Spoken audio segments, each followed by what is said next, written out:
자, 이번 이야기는 시청자 반들반들님께서 찾아와 주셨습니다. 오늘 어떤 이야기를 들고 오셨을까요? 오늘은 뭔가 좀 기묘한 이야기, 신묘한 이야기를 들려주신다고 하는데 한번 들어보도록 할게요.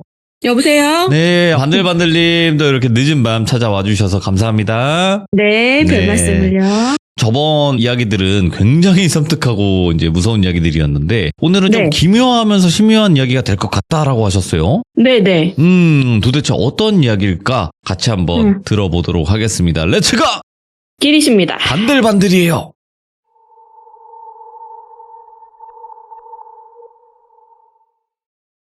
제가 앞선 2번의 참여 동안은 직간접적으로 겪은 현실적인 공포 이야기만 했었잖아요.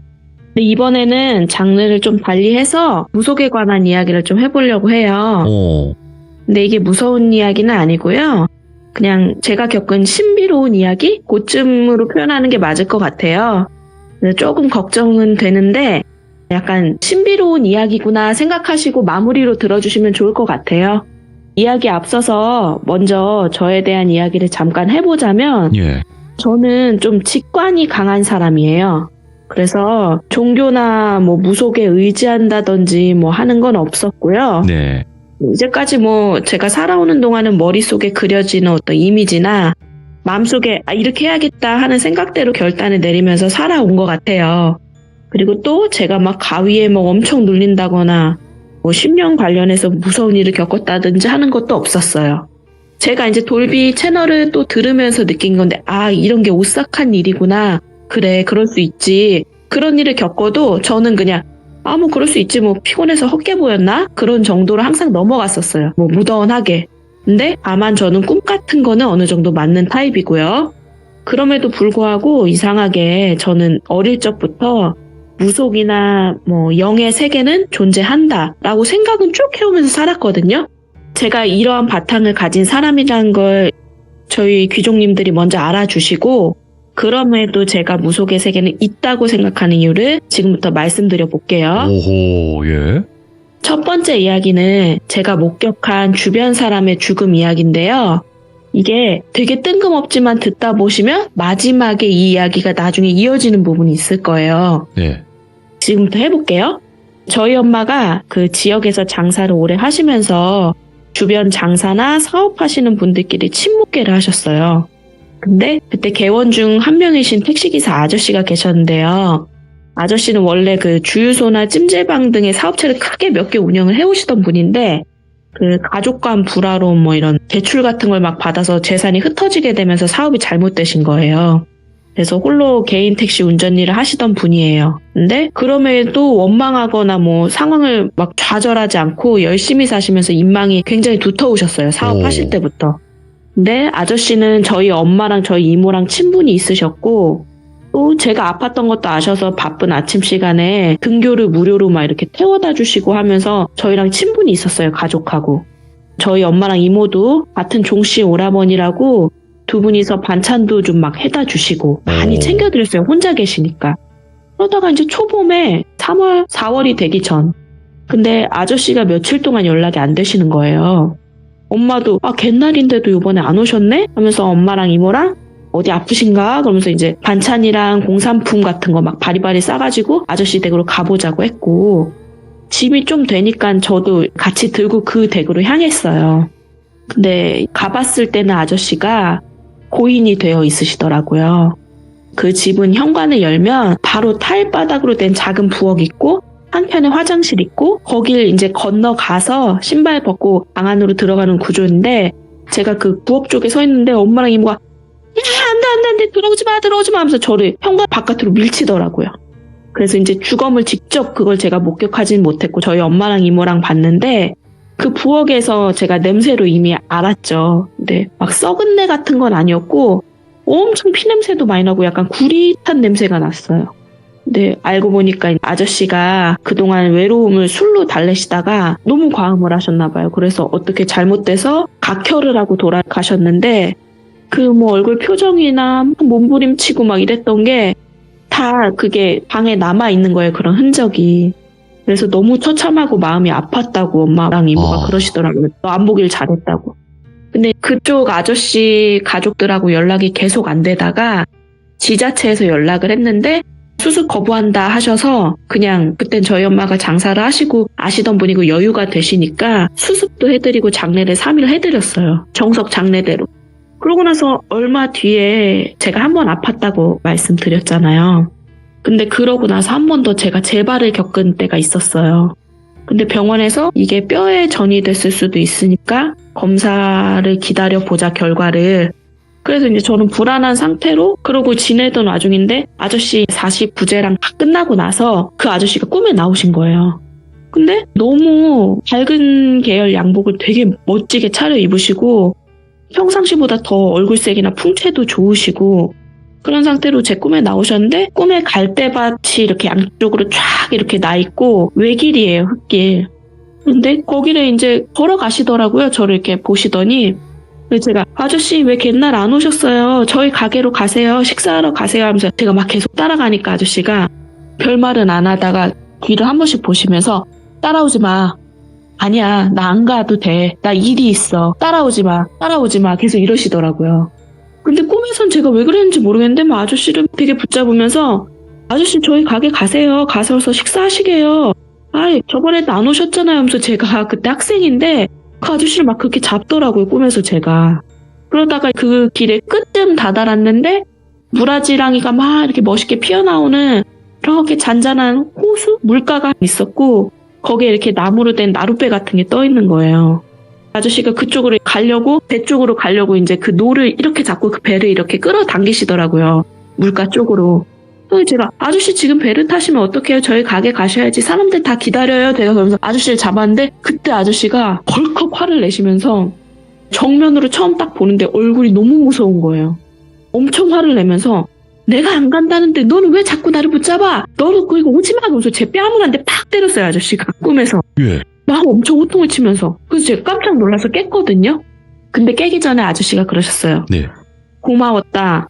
내가 언젠간 너 한 번은 도와줄 거야. 하면서 어떻게 끝에가 잘 마무리되고 제가 그 뺨 맞은 그거를 느끼면서 깼어요. 네. 그러면서 꿈은 그렇게 끝났고 제가 그거를 엄마께 한번 말씀을 드렸었어요. 엄마, 나 꿈에 택시 아저씨 나왔어. 근데 아저씨가 너무 말쑥하고 좋은데 마지막에 이렇게 나한테 화를 내셨다? 그때 엄마가 그래? 그러면 우리 검사 결과 기다리고 있는 거 좀 기다려보자. 도와줄지도 몰라. 그냥 이런 식으로 얘기했었어요. 근데 나중에 갔을 때 정말로 그 뼈로 전이 된 게 다행이 아니다. 그냥 간단히 제거 수술하면 되겠다. 오. 항암도 필요 없겠다. 그래서 제가 어떻게 잘 회복을 했거든요. 그 이후로는 아주 건강하게 회복해서 잘 살고 있고요. 근데 이 이야기가 나중에 한 번은 더 이어져요. 이 이야기는 그냥 그런 꿈을 꿨구나 생각하시고 넘어가 주세요.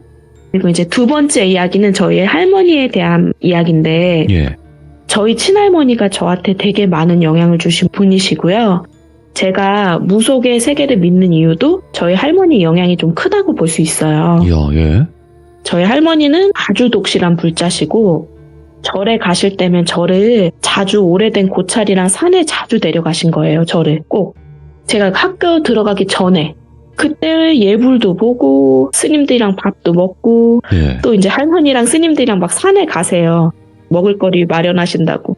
그럼 그때 쌀이버섯 뭐 아시는 분 있으시나 모르겠는데 쌀이버섯 무슨 나물 막 이런 걸 막 캐던 기억이 예. 아직도 저를 되게 인생에서 받쳐주는 되게 좋고 평온한 기억 중에 하나거든요.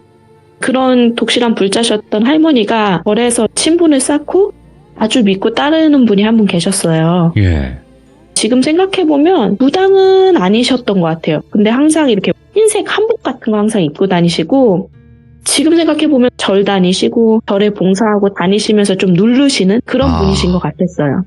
그분이 그 강남의 무슨 동에 사셔가지고 저희가 무슨 동 할머니 뭐 예를 들어 청담동 할머니 이런 식으로 제가 불렀던 기억이 있어요. 네.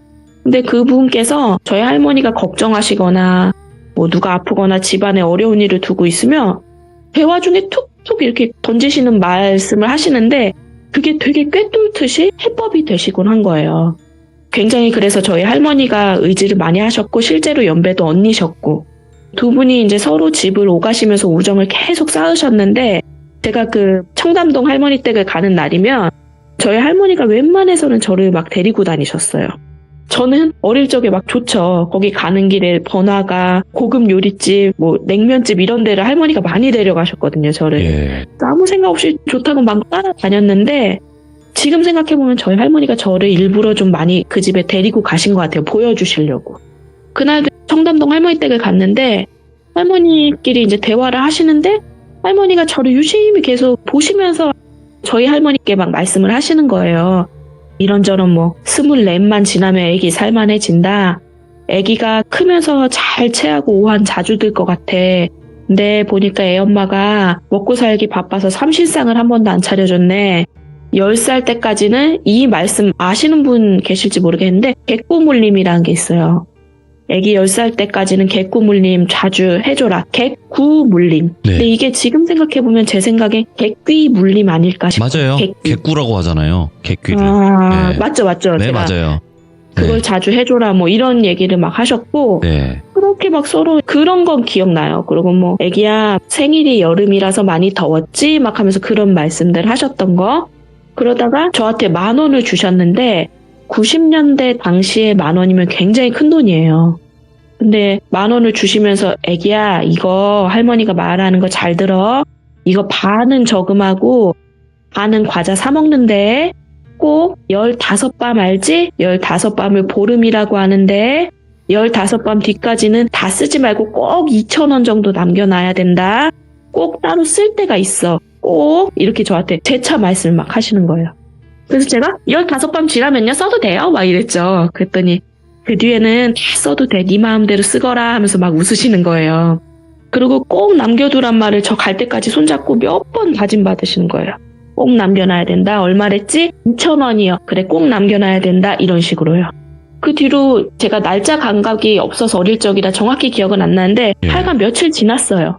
집 앞에 있는 놀이터에서 혼자 예전에는 이렇게 밀면 나비가 날개를 접었다 폈다 하는 그런 장난감이 있었어요. 지팡이처럼 손잡이가 길게 달린 장난감인데 그걸 쭉 밀면서 앞으로 가면 나비 날개가 막 접었다 폈다 해져요. 그런 장난감을 가지고 놀고 있는데 지금 생각하면 야상 자켓 같은 군 자켓 같은 걸 입은 남자가 머리를 막 기른 남자가 맨 처음에는 놀이터 울타리 밖에서 저를 이렇게 보다가 예. 울타리를 돌아서 놀이터 쪽으로 앉아서 나무 의자에 앉아서 저를 보다가 그러다 점점 저한테 다가오는 거예요. 근데 그냥 저는 그때는 어릴 적엔 그런 눈치도 없고 모르니까 그 장난감을 갖고 이렇게 놀다가 크게 돌다가 막 그 장난감만 보고 따라가는데 탁 부딪혀서 보니까 그 아저씨가 제 앞에 서 있더라고요. 오. 근데 그 아저씨가 갑자기 덥석 제 손목을 잡더니 반들반들아 너 혼자 놀기 안 심심하니? 그래서 그 아저씨를 아는 사람도 아니고 제가 말이 얼른 우물쭈물 안 나오죠. 어리니까요. 그래서 우물쭈물 하고 있는데 조금만 있으면 그 아저씨가 제 손목 잡고 끌고 나갈 판이에요. 그 놀이터 밖으로요. 근데 그때 90년대는 아시는 분 계실지 모르겠지만 유괴가 굉장히 많았어요. 어린이 유괴 납치 그런 게 굉장히 많았어요. 그러니까 부모님들도 굉장히 조심하고 이랬는데 그 어릴 적에 제가 어떻게 그런 생각이 나는지 모르겠어요. 그때 학교 들어가기 전이거든요. 근데 갑자기 머리에서 진짜 번개 치듯이 돈이 생각이 난 거예요. 2,000원이. 진짜 번뜩 그 돈이 생각나면서 제가 그 어린애가 저도 모르게 그 전까진 막 말도 못하고 우물쭈물하던 애가 아저씨 근데요 돈 있으세요? 아저씨가 없대요. 왜 돈이 없어요? 같이 가서 놀려면 돈 필요하잖아요. 저 집에 저요 2,000원이나 있는데요. 그거 가져올게요. 요 앞 연립 2층이에요. 그걸로 저희 놀 때 과자 같이 사 먹어요. 제가 그런 거예요. 술술술술. 그랬더니 남자가 그걸 순순히 그냥 보내주더라고요. 그래 가져와 꼭 가지고 와야 돼. 나 여기 있을게. 그러면서 이제 저희 집을 바라보고 그 남자가 서 있는 거예요. 예. 근데 집에 제가 쪼르르 달려가서 엄마 나 이런 일이 있어가지고 나 지금 돈 가져온다고 하고 집에 들어온 거야. 엄마 밖에 내다봐. 그랬더니 엄마가 이제 밖을 딱 내다보니까 그 남자가 저희 집을 진짜 보고 있는 거예요. 오. 그러니까 막 저희 엄마가 고함을 지르고 막 욕을 하니까 뭐 저놈의 새끼 누구 딸을 잡아가려고 막 이 새끼 꺼져. 그러니까 저희 아랫집에 그때 저희 가게 종업원 오빠를 방을 하나 얻어줘서 살게끔 해준 거예요. 젊은 부부를. 그래가지고 그 오빠가 뛰쳐나가가지고 그 아저씨 쥐옆에서 응징해가지고 그 아저씨가 도망갔던 그런 기억이 있어요.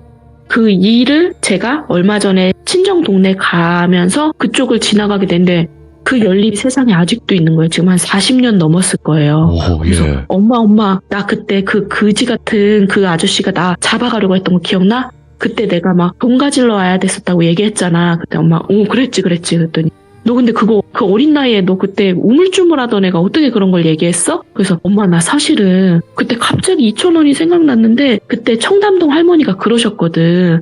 그 돈 꼭 남겨놓으라고 그 할머니가 말씀하셨던 게 꼭 2,000원이었어 엄마. 제가 그렇게 얘기를 했어요. 예. 그랬더니 엄마도 야 그 할머니 원래 신통하시더니만 그 할머니가 뭘 보셨나 보다 너한테. 그러니까 그렇게 몇 번 다짐을 받았지. 이렇게 말씀을 하셔서 지금 제가 나이를 먹고 나니까 그때 2,000원 꼭 남겨놓으라고 했던 게 그런 이유였구나.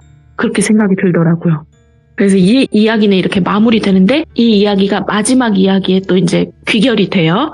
그리고 이제 세 번째 이야기는 혹시 여러분 중에 이런 일이 있으셨나 모르겠는데 돌비님이나 꿈속의 친구라고 혹시 있으세요?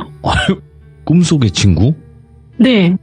그러니까 같은 존재가 계속 나와야 된다는 거죠? 조건이. 그렇죠. 아니, 없어요, 그런 건. 그러니까 제가 어릴 적에 예. 굉장히 엄마 아빠 둘 다 맞벌이고 좀 약간 외롭고 살풍경하게 자랐어요. 막 혼자.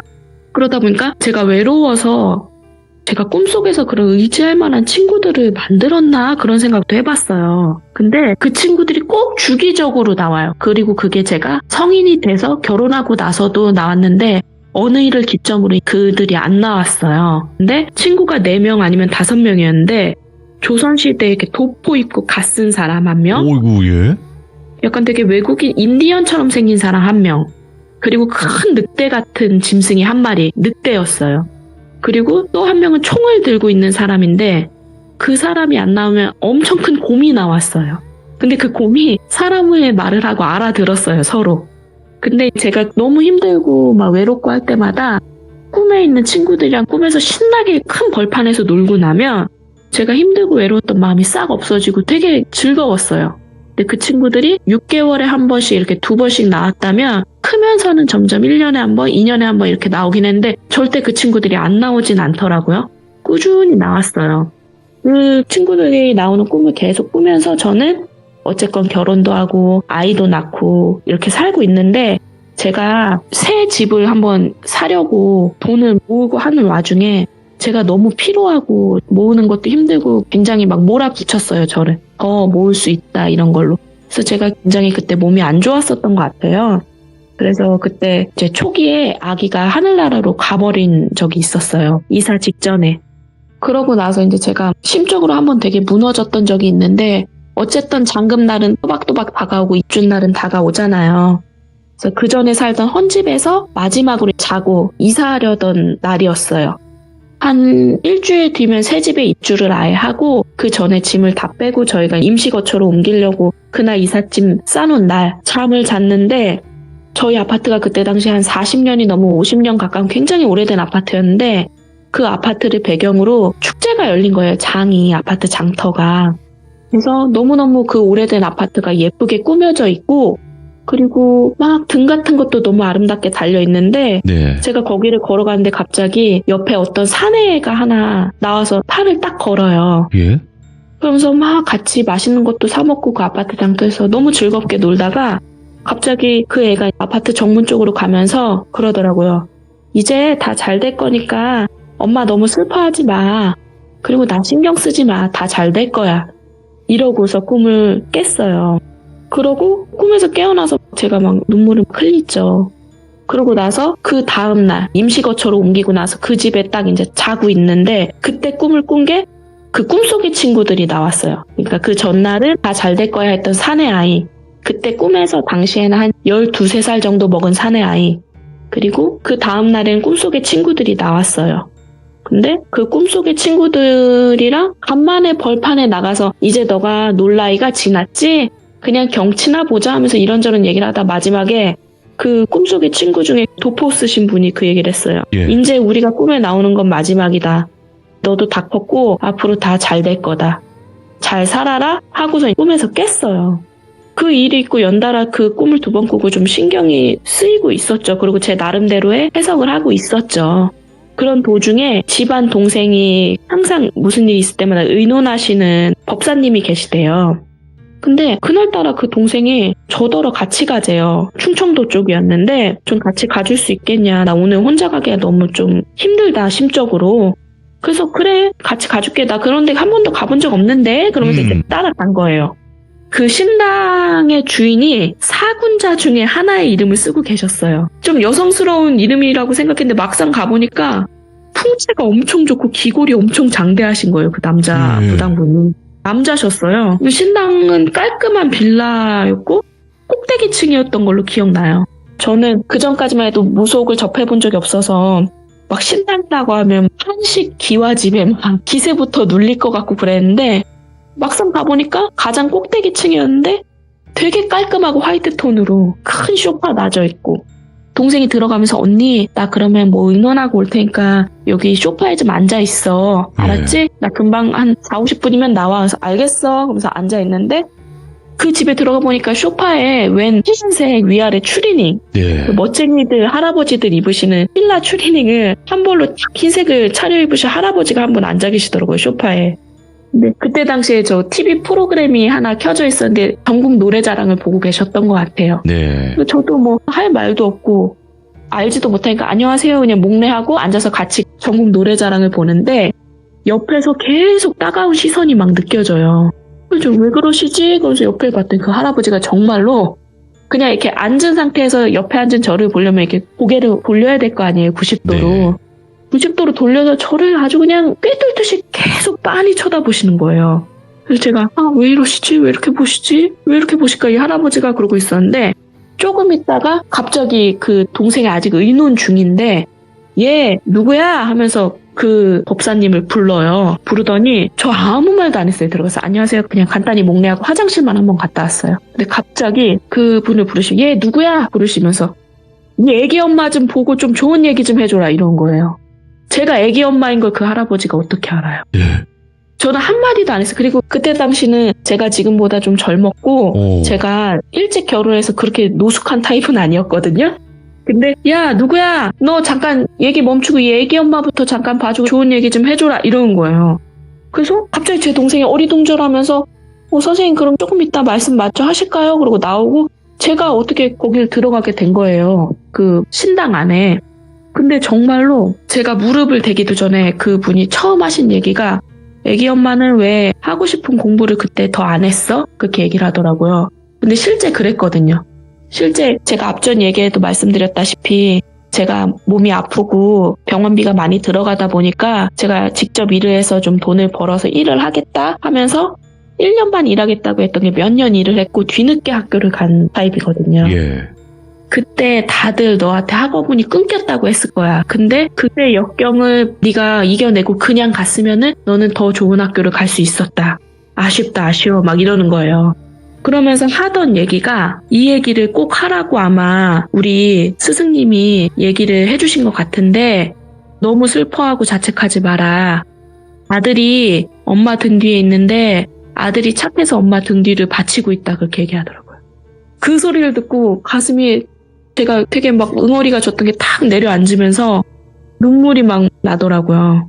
그리고 앞으로 걔가 받쳐주는 힘이 있어서 자기는 이제까지 걸어왔던 길보다 더 잘 될 거고 그 길로 다시 안 돌아갈 거라고 그러더라고요.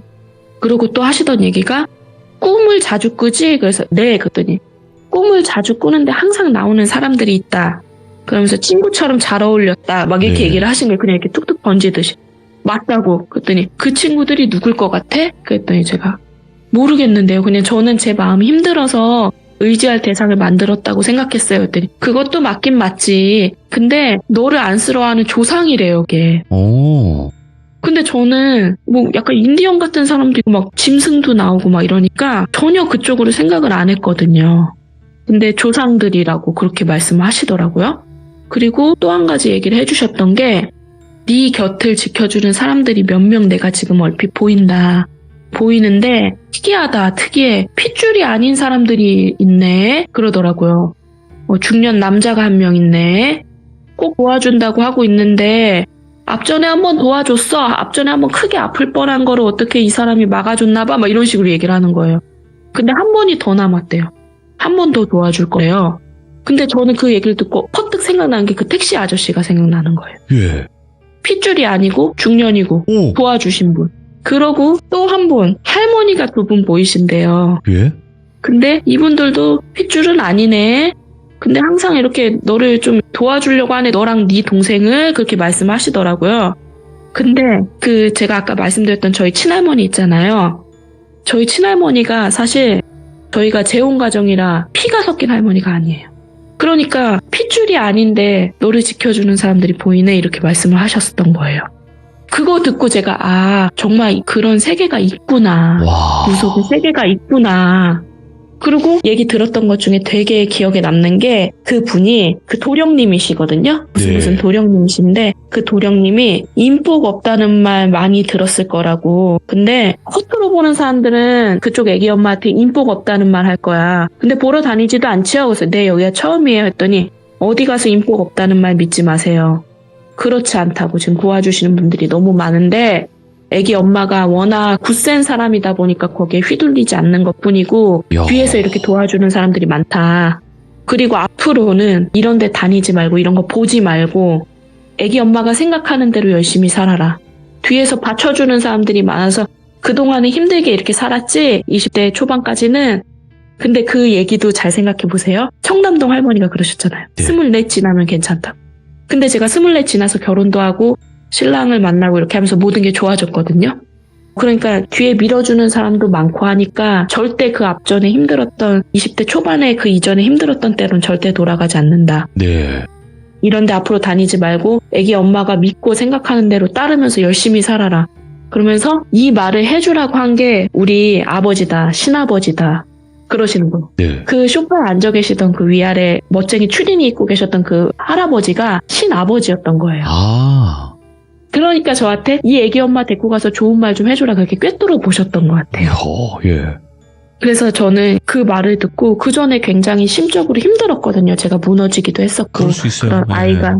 아이가 좀 하늘나라로 가고 막 이런 걸 겪으면서 너무너무 무너지고 우울감이 컸던 상태인데 그 말을 원동력 삼아서 지금도 제가 잘 열심히 살아가고 있는 것 같아요. 이제 말씀하시는 거 들어보면 단단함이 느껴져요. 정말로. 그래요? 네, 진짜예요. 그러니까 네. 이런 힘든 사연 혹은 뭐 이런 일들이 대부분 다른 분들도 겪은 분들이 많을 거 아니에요. 네. 네, 그렇지만 거기서 무너지는 사람이 있는 반면에 그걸 딛고 일어나서 더 좋은 환경으로 만들어가는 사람들이 있는 거죠. 네, 그래서 제가 그 이후로 되게 많이 터닝 포인트가 돼서 바뀐 게 네. 제가 그전에는 그 말을 듣기 전에는 왜 나는 이렇게 도와주는 사람이 없고 왜 힘들지? 왜 나는 의지할 곳이 없고 나 혼자 이렇게 모든 걸 결정하고 살아야 되지? 그런 생각이 있었는데 그 이후로는 누가 나한테 조금 뭘 해주는 것도 감사하다. 이런 일이 일어난 것도 그냥 일어난 것은 아닐 것이다. 다 뭔가 인연이 있을 것이다. 감사하다. 그런 생각으로 사니까 점점 제 마음이 말씀하신 것처럼 더 단단해지고 맞아요. 좀 더 흔들리지 않게 되고 매사에 감사하게 되고 그렇게 되더라고요. 참 신묘하다. 이번 이야기 진짜 말씀해주신 것만큼 뭔가 신기하고 기묘하고 이런 무속 세계가 있다라는 거를 또 말씀해주고 싶다고 하셨잖아요. 네네. 네, 충분히 그 의미가 잘 전달이 된 것 같아요. 반들반들님. 제가 그런데 이런 신묘한 일을 겪어봤고 제가 무속의 세계가 있다는 것을 저는 인정을 하지만 그럼에도 불구하고 저는 주변 사람들한테 그런데 다니라고 권하진 않아요. 이야. 왜냐면 호호호, 예. 꿰뚫고 계시네. 분명히 진짜는 있어요. 그렇지. 분명히 진짜는 있는데 우리 같은 사람이 진짜를 찾기는 정말 힘들고 네. 정말 저도 뭐 제가 찾았다기보다 어떻게 툭 다가온 거잖아요. 예. 정말 열심히 살아가다 보면은 그런 진짜들이 한 번씩 오셔서 도와주실 때는 있다고 생각해요. 네.